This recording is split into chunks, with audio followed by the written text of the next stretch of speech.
Friends, कैसे हो आप सब। आज फ्रेंड्स हम बहुत ही एक गंभीर विषय के बारे में चर्चा करने वाले हैं, जो कि है रेप, बलात्कार।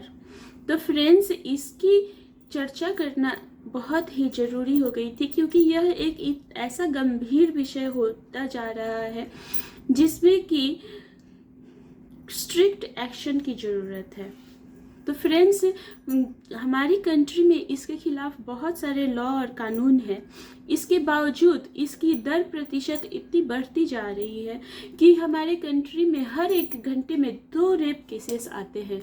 और यह तो रेप केसेस वो होते हैं जो रजिस्टर होते हैं, बाकी ऐसे भी केसेस सुनने में आते हैं जहाँ पे केस रजिस्टर नहीं किया जाता है, या फिर विक्टिम खुद शर्म के मारे वह इसकी जानकारी किसी को भी नहीं देता। तो फ्रेंड्स, इसमें क्या होता है कि विक्टिम की जो आत्मा है उस पे इतना गहरा प्रभाव पड़ता है, उस विक्टिम को कितने पैनिक अटैक्स आते हैं, एंजाइटी से गुजरना पड़ता है, और साथ ही साथ वह बहुत तरह की सोशल इश्यूज में घिर जाते हैं। उनको तरह तरह से यातनाएं होती है, फिजिकली, इमोशनली, सोशली।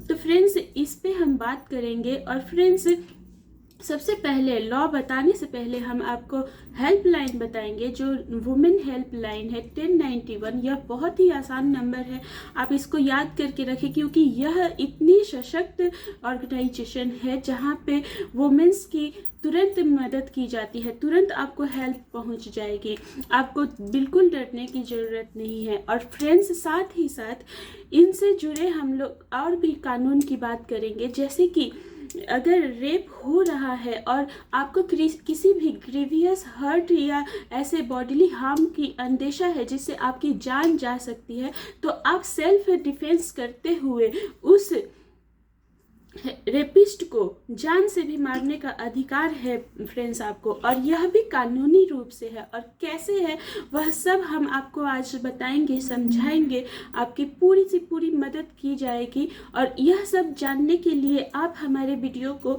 आखिरी तक देखें, पूरा देखें। और वीडियो हमारी पसंद आए तो लाइक जरूर करें, अपने फ्रेंड्स को शेयर जरूर करें, क्योंकि यह सब लड़कियों को जानकारी होना बहुत ज़रूरी है। और साथ ही साथ पुरुषों को भी इसकी जानकारी होना जरूरी है, क्योंकि उनके अंदर भी डर होना चाहिए। डर क्या, उनको ज्ञान होना चाहिए कि यह कितना गलत है। और फ्रेंड्स, अगर आप पुरुष हैं और आपने किसी का रेप किया है, या फिर आपकी ऐसी टेंडेंसी कुछ जाग रही है, तो आप यह समझ ले कि आप अपने आप को पुरुष कहलाने का हक नहीं रखते हैं।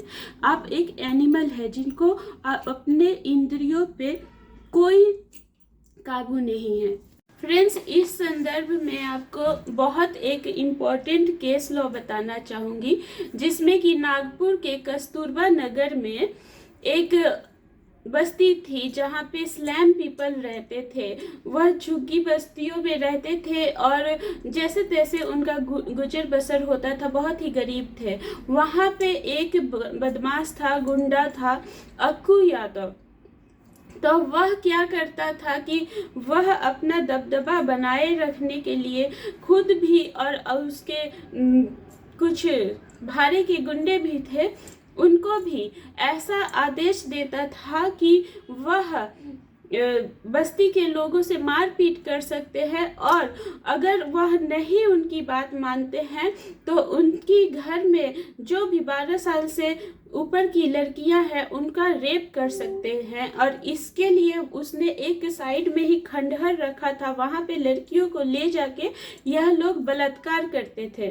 और प्रायः वहां के हर घर के हर लड़की इस बलात्कार का शिकार थी। तो फ्रेंड्स, इसमें क्या हुआ कि लोगों के बीच में बहुत आक्रोश था, और वह जब वहाँ के लोकल पुलिस स्टेशन में रिपोर्ट लिखाने जाते थे तो वहाँ की पुलिस रिपोर्ट नहीं लिखती थी, उनका हंसी उड़ाती थी, मजाक बनाती थी।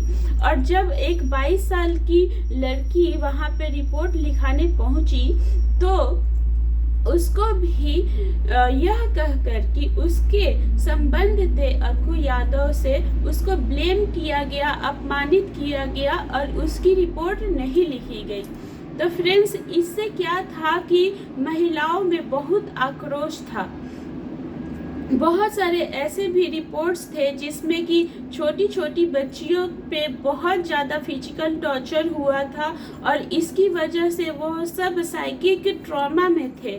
तो फ्रेंड्स इसकी वजह से भीड़ में इतना आक्रोश था कि जब यह मामला कोर्ट में पहुंचा और सुनवाई के लिए जजेस और लॉयर्स बैठे हुए थे अपने बेंच पे, तो सुनवाई स्टार्ट होते ही अचानक से भीड़ में आक्रोश उमड़ पड़ा और लगभग 200 महिलाओं ने मिलकर अक्कू यादव को भरी अदालत में मार दिया। और कैसे मारा?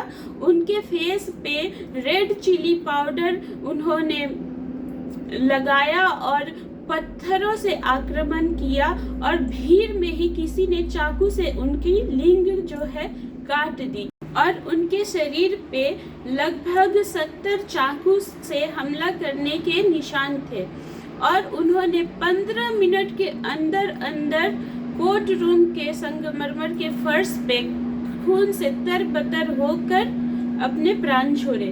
तो फ्रेंड्स इस संदर्भ में जब जजेस से और वहाँ के वकीलों से पूछताछ की गई तो उन्होंने बोला कि इस संदर्भ में जो 300 परिवारों को लगभग एक दशक से परेशान करते आ रहा था यह अक्कू यादव, तो इस संदर्भ में उन महिलाओं को दोषी नहीं, आरोपी नहीं, बल्कि विक्टिम के रूप में माना जाएगा। और यह जो कार्य किया है उन्होंने, इनके बारे में न्यायमूर्ति जस्टिस भाऊ वहाने ने कहा कि इसमें औरतों के इस प्रयास को वह सराहते हैं और बधाई देते हैं कि उन्होंने ऐसा कदम उठाया। तो फ्रेंड्स न्याय हर संदर्भ में न्याय की ही प्रशंसा करता है और साथ देता है। तो फ्रेंड्स इस संदर्भ में जो कानूनी प्रोविजंस दिए गए हैं वह दिए गए हैं भारतीय दंड संहिता 1860 के धारा 375 में। तो आईपीसी की धारा 375 क्या कहती है? A man is said to commit rape who accept that under such circumstances hereinafter he has accepted that he has sexual intercourse with a woman under the following conditions। तो इसमें क्या होता है कि एक मैन है वह एक्सेप्ट करता है कि उसने एक वुमेन के साथ जो है सेक्सुअल इंटरकोर्स किया है और वह भी इन 6 परिस्थितियों में। तो वह परिस्थितियाँ क्या है? तो सबसे पहला परिस्थिति जो है वो है अगेंस्ट हर विल। तो अगेंस्ट हर विल क्या हुआ? अगेंस्ट हर विल हुआ कि उसकी इच्छा नहीं थी फिर भी उन्होंने उसके साथ सेक्सुअल इंटरकोर्स किया। तो आप किसी भी महिला के साथ उसकी इच्छा के विरुद्ध सेक्सुअल इंटरकोर्स नहीं कर सकते। Secondly, without her consent. Consent बोला गया है, कंसेंट मतलब सहमति।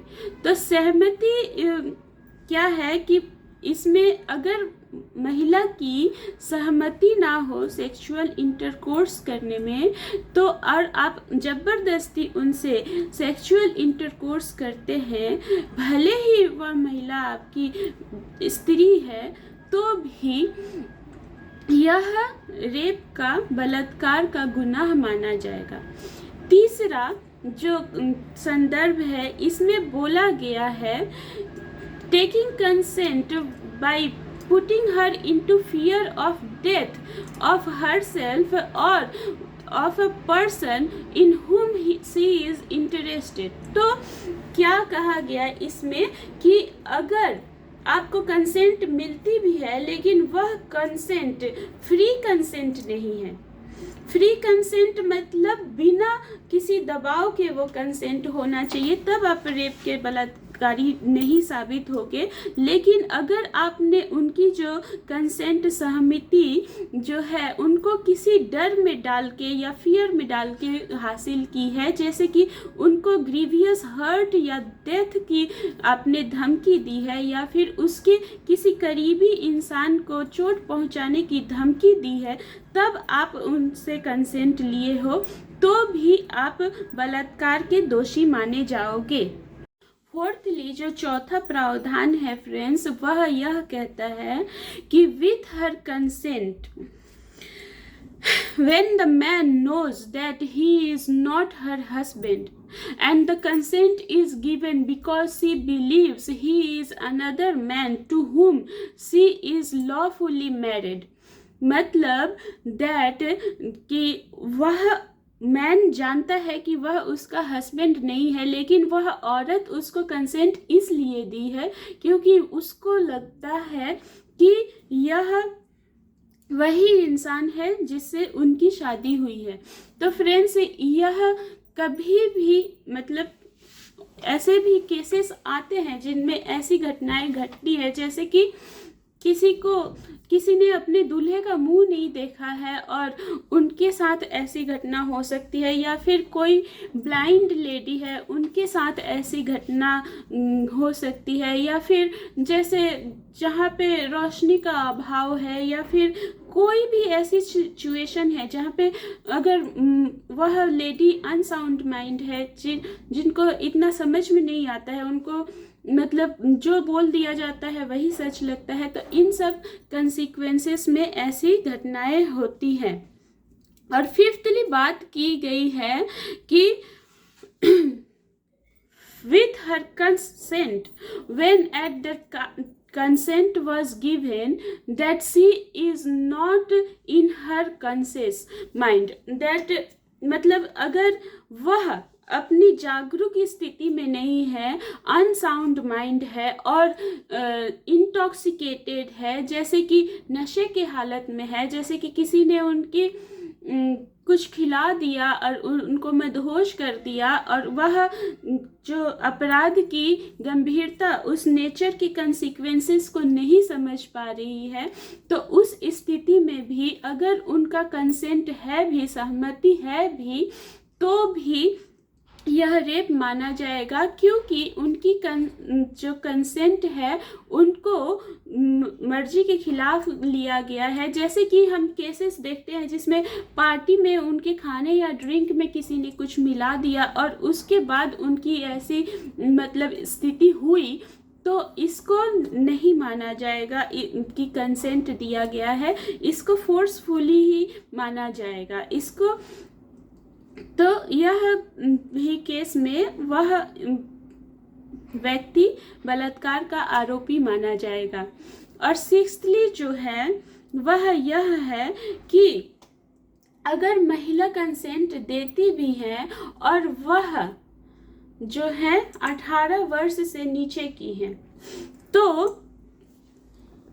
तो इसमें बात की गई कि विथ और without her consent, if she is under 18 years old, the incidents will be assumed as rape। तो क्या होता है कि अगर जैसे आप किसी लड़की से शादी कर लेते हो, जैसे पहले होता था गौना वगैरह होता था, तो बचपन में शादी हो जाती थी जो कि लॉफुल माना जाता था, और उसमें क्या होता था कि 15-15 साल की लड़कियों के साथ ऐसी घटना होती थी। तो इसमें क्या हुआ कि अगर उसकी कंसेंट है भी और नहीं भी है, तो भी जो उनके हस्बैंड है उनको बलात्कारी मान लिया जाएगा। तो लड़कियों की जो लीगल एज है सेक्स करने की, वह 18 ईयर्स से ऊपर होंगी तभी कर सकती हैं।